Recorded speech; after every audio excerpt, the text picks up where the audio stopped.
Beloved hearts, listen calmly, courage to face tomorrow. A Psalm 27 prayer. We do not step into tomorrow alone. The night may still linger around our thoughts, and the shape of the coming day may be hidden from our sight, yet our souls already know this truth. The Lord is our light and our salvation. Whom shall we fear? Fear speaks loudly when the future is uncertain. It whispers of weakness, loss, and failure. But faith answers with a quieter voice, deeper and stronger. The Lord is the strength of my life. Not the strength of my plans, not the strength of my hands, but the strength of my life itself. When courage feels small, God remains great. When our hearts tremble, His presence does not. Psalm 27 does not deny trouble. It does not pretend that enemies disappear or that sorrow forgets our address. It simply places all of it in the light of God, and in that light, fear begins to lose its authority. Darkness may surround us, but it cannot rule us. The future may be unknown, but it is not unheld. To face tomorrow with courage is not to feel nothing. It is to walk forward while feeling much, and still choosing trust. It is to carry wounds and yet lift our eyes. It is to confess weakness and still say, I will seek your face, O Lord. Courage grows where prayer lives. It is shaped in silence, strengthened in waiting, and sealed by hope. God, as our unshakable light and protector, is not a poetic idea meant only to comfort the mind. It is a living truth meant to steady the soul when everything else feels uncertain. When Psalm 27 declares, "The Lord is my light and my salvation, whom shall I fear?"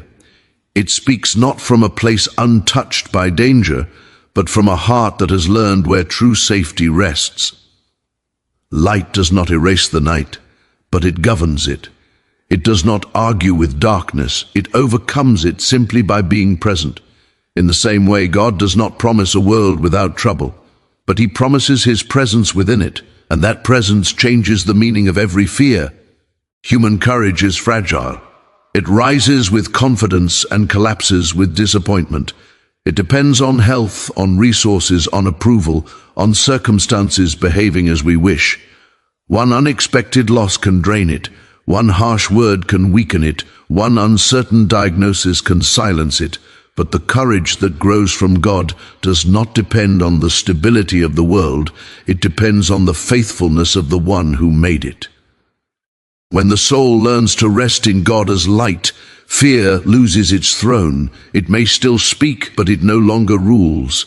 Light allows us to see clearly, but it also allows us to walk safely. Without it, even a familiar path becomes dangerous. The smallest stone becomes a reason to fall. So it is with life. Without the light of God, even success becomes confusing, and even joy becomes fragile. We do not always know which step is right, which door is safe, or which voice is true. But when God is our light, we are not promised full knowledge, we are promised faithful guidance. Step by step, enough is revealed for obedience, enough for trust, enough for peace. To call God our salvation is to admit our helplessness. It is to confess that no strength within us is sufficient to rescue us from the deepest dangers of the soul. Guilt that weighs heavily, shame that whispers constantly, despair that quietly steals joy, fear that locks the heart. Salvation is not merely rescue from visible trouble, but from invisible chains. And God does not save from a distance. He saves by drawing near, by entering our weakness, by standing where we cannot stand alone. Many fear tomorrow, not because they expect pain, but because they doubt their ability to endure it. They do not ask, will hardship come, but will I survive it? Psalm 27 answers this unspoken question not with promises of easy days, but with assurance of divine strength. The Lord is the strength of my life, not the strength of my emotions, not the strength of my discipline, not the strength of my optimism, the strength of my life itself, the source of breath, of endurance, of quiet persistence. When this truth sinks deeply into the heart, courage no longer feels like something we must create. It becomes something we receive. God as protector does not mean walls so high that trouble cannot approach. It means a presence so strong that trouble cannot conquer. Storms still rise, enemies still speak, uncertainty still shadows the future. But protection is not the absence of battle, it is the refusal of defeat. A guarded soul is not untouched, but unbroken. A sheltered heart is not ignorant of sorrow, but secure within it. There are moments when fear comes suddenly, without invitation. A memory awakens it, a report stirs it, a lonely night magnifies it. In those moments, faith does not always speak loudly. Sometimes it only whispers, "God is here." Yet this whisper is stronger than fear's shout. For fear tells us what might happen, but faith reminds us who already reigns. Fear points to weakness, faith points to God's nearness. Fear measures danger, faith measures God. To trust God as light and protector is not to deny reality, but to interpret it differently. The same storm seen without God is chaos. Seen with God, it becomes a place where His faithfulness will be revealed. The same delay without God feels like abandonment. With God, it becomes preparation. The same silence without God becomes rejection. With God, it becomes sacred waiting. This kind of trust does not grow instantly. It is shaped slowly, through disappointments survived, through prayers answered differently than expected, through losses that did not destroy the soul, through nights that ended in mourning. Each experience writes a quiet testimony within the heart. God was faithful, then He will be faithful again. Often the soul wishes for dramatic signs of protection, visible proof that nothing harmful will happen. Yet God's protection is often gentle and hidden. It is the strength to endure rather than the escape from pain. It is the peace that guards the heart while circumstances remain unsettled. It is the steady breath when panic tries to steal it. It is the ability to sleep when worry demands attention. These are holy defenses, unseen but unbreakable. When God is called a stronghold, it does not describe a distant fortress, but a dwelling place for the soul, a refuge not merely to visit, but to remain. Many seek God only in moments of crisis, like travelers seeking shelter during sudden rain. But Psalm 27 invites something. Prayer as the source of quiet courage does not announce itself with noise or display. It grows like a hidden root beneath the surface of the soul, unseen by others, often unnoticed even by the one who carries it, yet strong enough to hold the heart steady when winds rise and days grow heavy.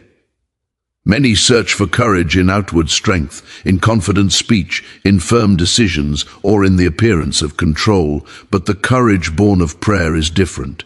It is gentle, patient, and deeply rooted in trust. It does not hurry to defend itself, nor does it boast of its endurance. It simply stands because it has learned how to kneel. Prayer does not remove uncertainty from life, but it changes the way uncertainty is carried. Without prayer, questions become burdens.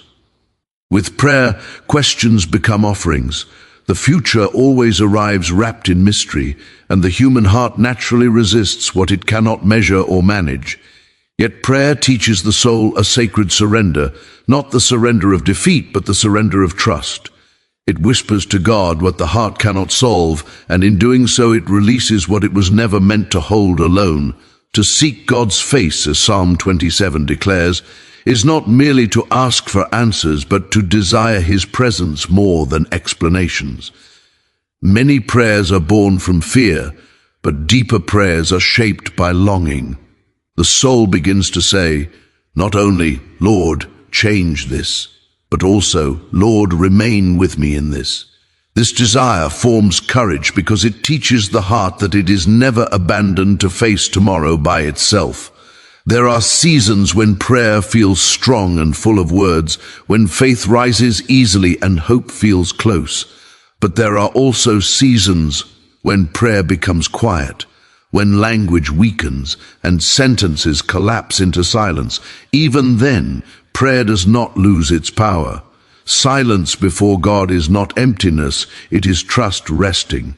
A heart that can remain still in God's presence is learning a courage deeper than speech. Fear often demands immediate certainty.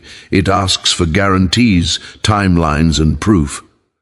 Prayer offers none of these in the way fear desires. Instead, it offers something greater, companionship with God in the unknown. This companionship does not erase danger, but it dissolves loneliness, and loneliness is often the sharpest edge of fear. When the soul returns again and again to prayer, something subtle begins to change. The problems may remain the same, but the heart becomes different. The storms may continue, but they are no longer the center of the inner world. God becomes the center, and when God is central, fear becomes peripheral. It still exists, but it no longer defines the landscape of the soul. Quiet courage grows where prayer is faithful rather than dramatic. It is built through ordinary moments, whispered words before sleep, brief cries in moments of stress, silent offerings of pain during long days, small thanksgivings in unnoticed blessings. These simple acts shape the heart slowly, like water shaping stone, not by force, but by persistence. There is a courage that shouts, and a courage that breathes steadily. Prayer forms the second kind. It does not draw attention to itself, but it endures. It does not demand recognition, but it remains.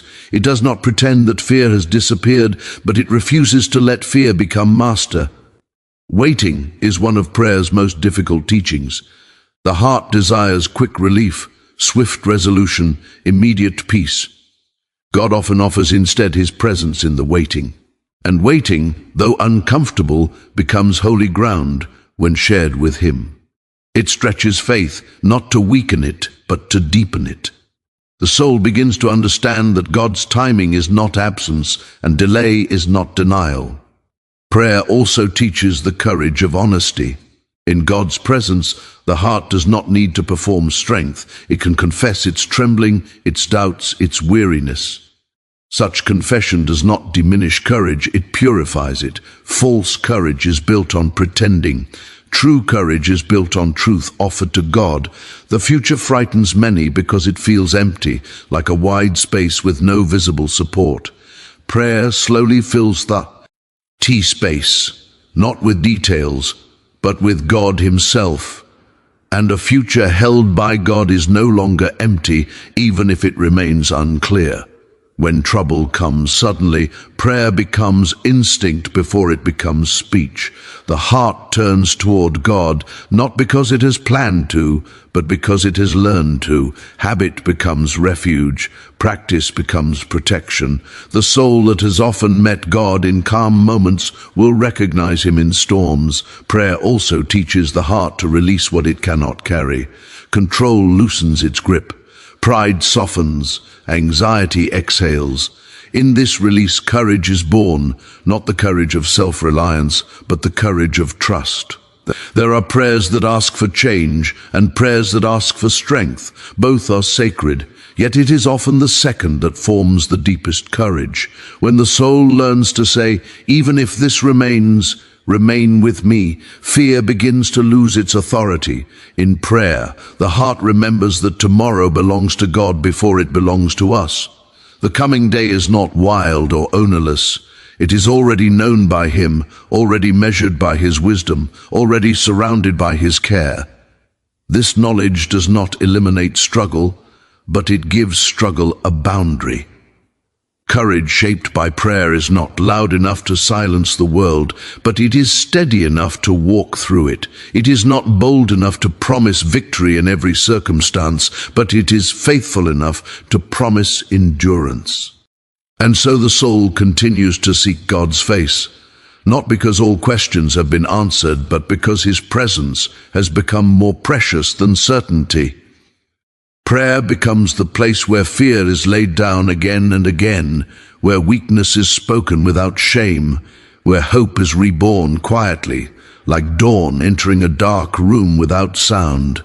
Thus, courage does not arrive suddenly like a storm, but slowly like morning light. It comes not from mastering tomorrow, but from meeting God today, and again tomorrow, and again the day after, until the heart learns that no future is too dark for the presence it already knows.